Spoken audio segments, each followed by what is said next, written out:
A little while ago, I got really into these plaid skirts, specifically a kind of skirt my friend had from H&M that I really liked.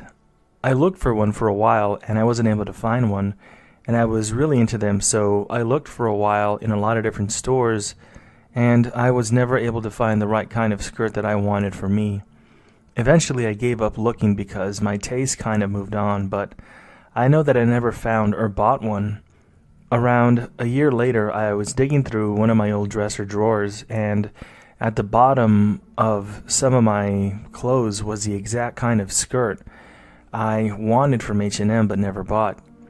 Just folded at the bottom of the drawer after removing everything, with the price tag still on. It weirded me out so much. I know for a fact that I never bought a skirt like that, and my mom would have never bought it for me, let alone just shoved it at the bottom of my drawer if she did. I still can't explain how randomly it just appeared in my dresser, and it still weirds me out to think about it to this day. This happened to me when I was a teenager, but I still remember it very well. I am a bit insecure, so I always have tried to stay away from the street during the day if it's not necessary. I do not like to be seen walking around, so when I go out to exercise running around my neighborhood, I usually do it at night around 10 or 11 p.m. so that there are not too many people on the street, especially during the week, and if there were, I'd be hiding in the shadows. In that way I feel safer and do not have so much anxiety that I also sometimes have when I am in crowded places. Anyways, the fact is that I was running in my neighborhood that is between hills and very close to a mountain, and there was hardly anybody on the street. A few cars were driving around, the warm weather, and there were some dogs barking in the distance. Everything seemed normal until I was running up a sloping street. I suddenly felt a strong dizziness in my head. At the same time, I felt a kind of electrical shock going through my entire body, which made me shudder, and in a fraction of a second, absolutely everything around me lost its color. Everything was gray. The parked cars, the lights in the houses, and the street lighting, the color of the houses, and some apartment complexes, the plants, my clothes, and even my own body were all in different shades of gray, but finally everything was gray. Literally, it was as if everything was made of gray. I felt like I was inside an old movie where everything is black and white, but here everything was gray. At the same time that all the sounds around me disappeared, everything was absolutely awash in a very uncomfortable, strange silence. The only sound I heard were my footsteps, my voice, and my breathing agitated by exercise. Immediately I got scared and stopped my running. I didn't know what to think. I thought that something too strange had happened to my brain, and that is why I had been left seeing without color at all, and I did not hear other sounds externally except for myself. I closed my eyes tightly, thinking that perhaps I was dreaming, but I was awake, or it was my imagination. And I thought that when I opened my eyes up again, everything would return back to normal, but no. It was not like that. Everything was still gray and without sound. I approached the windows of some houses to see if inside those houses people also saw the same thing, or they saw something different, but surprisingly, there were no people in the houses. And also, everything was gray except for some of the lights and the sky. However, everything else was some shade of dark gray. I saw one after another house and even approached and touched several of them, but there was nobody inside those other houses. I then soon realized that there were no more cars driving up and down the street. There was nobody, not anywhere. I did not even see any animals or dogs up and down the street as I was running. Usually there were some dogs in the yards up and down that street that I was jogging in. However, there were no dogs either after a while. It was as if I was the only living being in that entire place. I was too confused. I didn't know what to do. I felt like I was in one of those post-apocalyptic or zombie movies where the protagonist is apparently alone. That's exactly how I felt, like I was the only person alive anywhere in the universe. It was a very difficult feeling to explain. There was adrenaline, anxiety, stress, fear, hopelessness, loneliness, uncertainty. All that was turning my head, and I was just getting so confused that I could not find any logical explanation for what I was experiencing. I yelled for help as loud as I could. Repeatedly I yelled, "Please help me. Hello? Anybody there? Help." But nobody answered to my calls, and everything was too silent. It was horribly scary. My concern grew even more when I thought of my parents and my brother. For some reason, without any foundation, I foolishly thought that they would all be dead. I don't know why, but that was the first thing that came into my mind when I remembered my family. So I started running as fast as I could in the direction of my parents' house.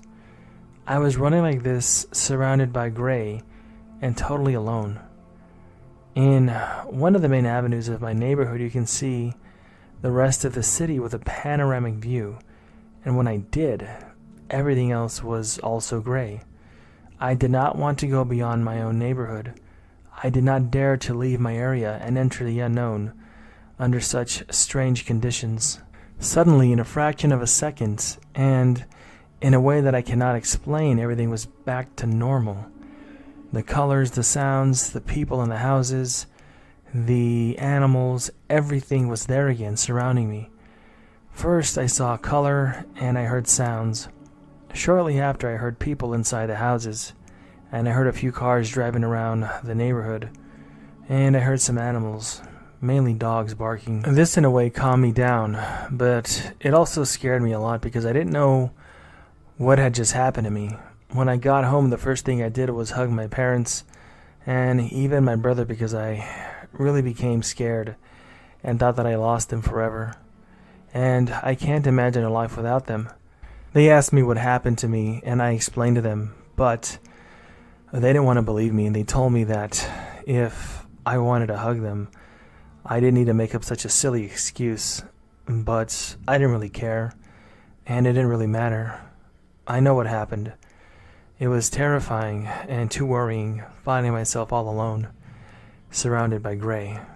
I never knew what happened to me that night, but honestly, I probably don't want to know, as it might not be very pleasant to find out.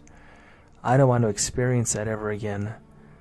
I know it may sound hard to believe, but I swear to God, it really happened to me.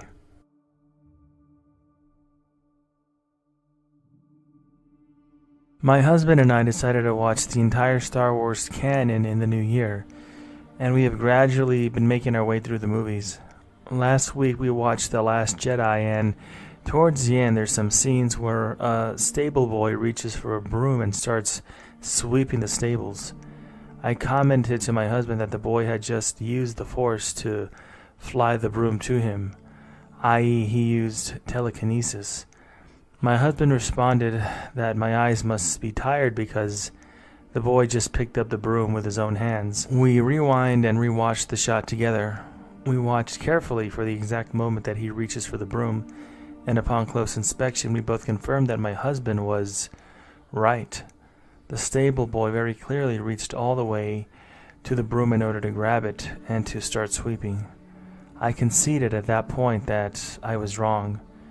For some reason, my husband couldn't get the broom boy out of his head, and while doing some online searching, came across an article that mentioned the boy using the Force to make a broom fly into his hands. We pulled up the clip on YouTube, and lo and behold, the scene had changed back to what I originally saw. We pulled the movie back up on Disney Plus, where we had originally watched it, just in case we were seeing two different cuts. But the scene was exactly the same as on YouTube the second time. We confirmed that there were no other scenes where this boy is sweeping the stable. The use of the Force is obvious, especially when you're looking for it. There's no way that the two of us, looking very carefully at that exact moment that he reaches for the broom, could have both missed it. I've experienced really weird glitches in the past, but this was the first one where somebody else experienced it with me and could verify everything.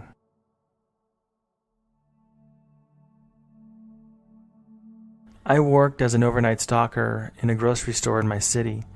Part of my job, of course, is opening boxes. Every employee is given a box cutter with their name on it, so if it gets lost, we know who to return it to. We also have these carts we push around that carry the boxes that we stock, and gives us a place to set things that we aren't actively using. I cut open a box, set my box cutter on the cart, then went to set the box on the cart as well so I could pull things out of it. In that process, the box knocked my box cutter over onto the ground. I leaned over to pick it up, but it was gone. I couldn't find it anywhere, so I asked my manager for a spare. It's important to note that the spares that we have for the employees don't have any of the employees' names on them, and towards the end of my shift, I'm walking to the back room, and my manager comes up to me, confused, holding my box cutter and says, "Hey, this was somehow on my desk." Her office is locked during working hours because she's on the floor helping us, and nobody else has access to that office. She's the only one with a key. So how does my box cutter go from my section all the way to her desk through a locked door? That's almost impossible from my own thinking of this, and is beyond me.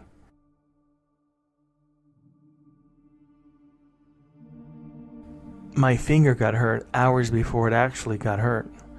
I don't know if this is a glitch, but I woke up in the middle of the night because I really felt this awful pain in my pinky, like somebody had stabbed my pinky with some kind of a pointy object, but there was no signs of visible harm.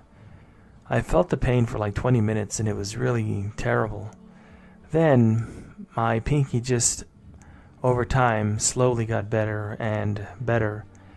About 12 hours later, I managed to ram a 5mm splinter into my finger at that exact spot. But the strange thing is that it didn't hurt at all. At first, I didn't even notice it. Only after the end of it got caught in my shawl did I feel a tug, but that was it.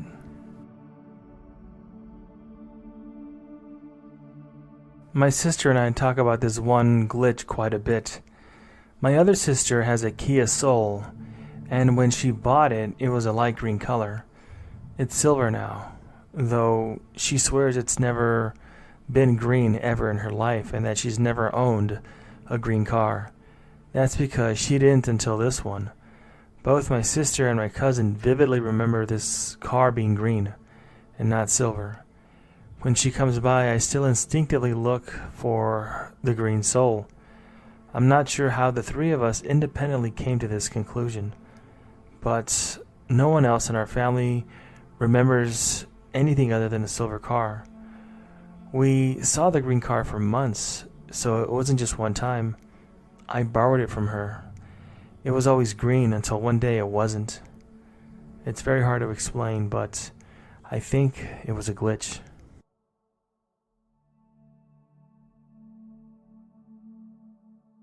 I was in the mall sitting on a bench and talking to my friend. I told my friend how recently I've just been feeling like people's burdens, judgments, and negative talk about me is not mine to carry, and that I send all that energy back to them.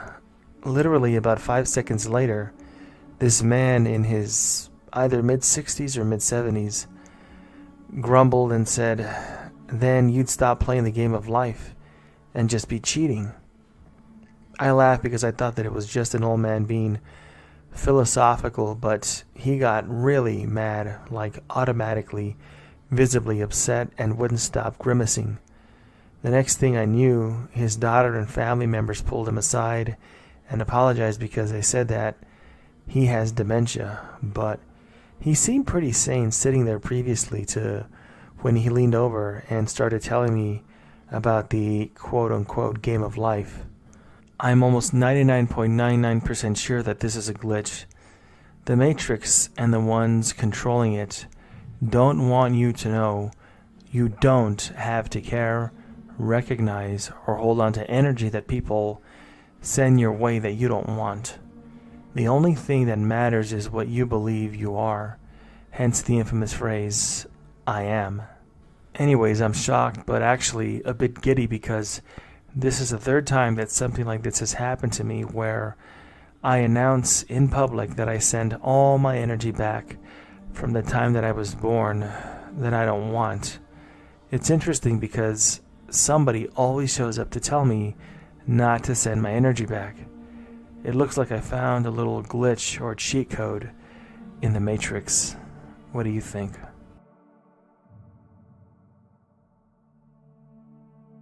I was just in the bathroom right by my toddler's room, which is also right by the living room, and I could hear my almost 4-year-old jumping on her bed.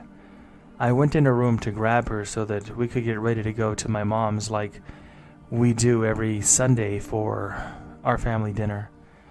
My husband and baby were in the living room watching Cocomelon as usual. I know she was jumping on the bed because I could hear the mattress and see it moving. I helped her down and turned around to grab some clothes off the dresser, and when I turned back around, she was gone. Where the dresser is positioned right by the door, I know she didn't run around me. I looked under the bed, a favorite hiding spot of hers, and she was nowhere to be seen. I came out into the living room confused as hell and thought that she is sitting at the table coloring. I was so shaken by this, I asked my husband how long she'd been sitting there, and he said the entire time that I was cleaning the bathroom. So about 10 minutes or so. I seriously don't know what happened. He doesn't know how to explain it either. Any input would be appreciated, as I'm really shook up. I know that I helped her off the bed because I grabbed her with both of my hands. There is a bit more to the story that I need to mention just to clarify a few things. There is a baby gate between the kitchen and the living room.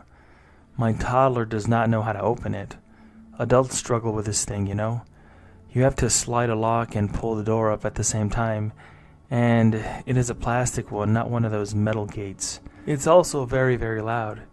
If she could open it, she didn't have time to open it and close it, and you have to slide the lock while opening and closing it. And like I said, it makes a lot of noise. I would have heard something. I'd also like to mention that I was not hallucinating and have never known to suffer from any kind of a mental illness, and I was not sleep deprived either.